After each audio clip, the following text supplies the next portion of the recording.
In Malaysia, the central bank known as Bank Negara Malaysia plays a crucial role in maintaining the stability of the nation's economy. One of its most important tools is the overnight policy rate, OPR, which influences the interest rates charged by banks. When the central bank raises the overnight policy rate, it is typically done to control inflation, manage economic growth, and stabilize the value of the ringgit. These actions are essential to ensure long-term financial stability and sustainable development in the country. So one of the main reasons the central bank raises interest rates is to combat rising inflation. Inflation occurs when the general price level of goods and services increases, reducing the purchasing power of the ringgit.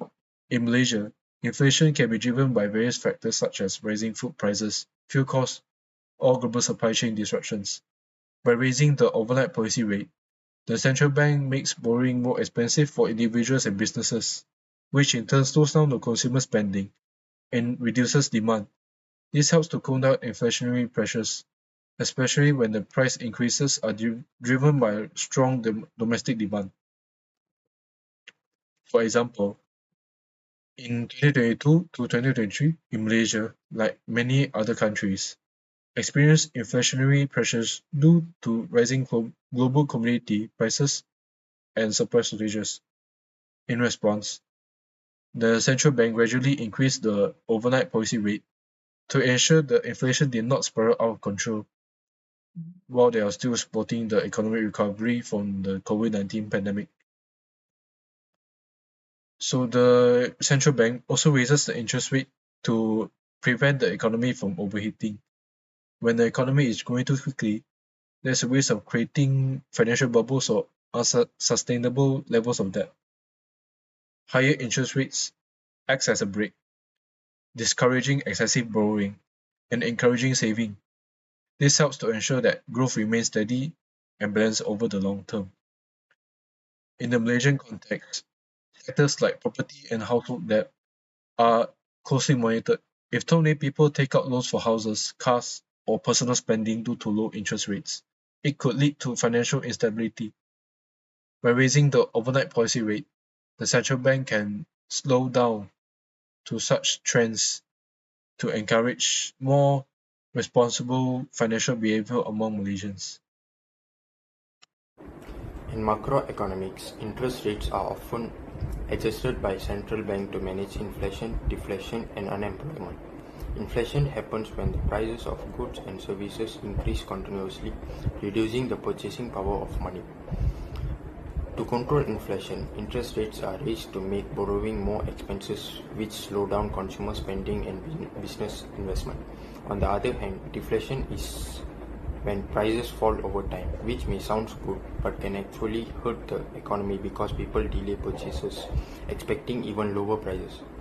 This reduces demand and can lead for slower economic growth. Unemployment is also closely tied to interest rates. When rates goes up, business might cut back on hiring due to higher borrowing costs, which can increase joblessness. So while increasing interest rates help fight inflation, it can also risk triggering deflations or increasing unemployment. The central bank and government uses monetary and fiscal policy to overcome inflation and also unemployment. So to control unemployment, by using monetary policy, the central bank lowers the discount rate, also known as bank rate. By decreasing the bank rate, the cost of borrowing will decrease. So more people will borrow and more loans will be approved. As for fiscal policy, there will be increase in government expenditure.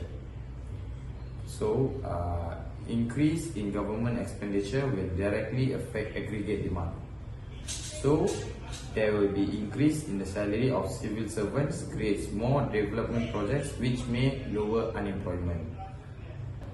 So to control inflation, by using monetary policy, the central bank will raise the discount rate. By increasing the discount rate, the cost of borrowing will increase, which will make people borrow less money and less loans will be approved. As for the fiscal policy, there will be decrease in government expenditure, which means Government expenditure will decrease, which will directly affect aggregate demand.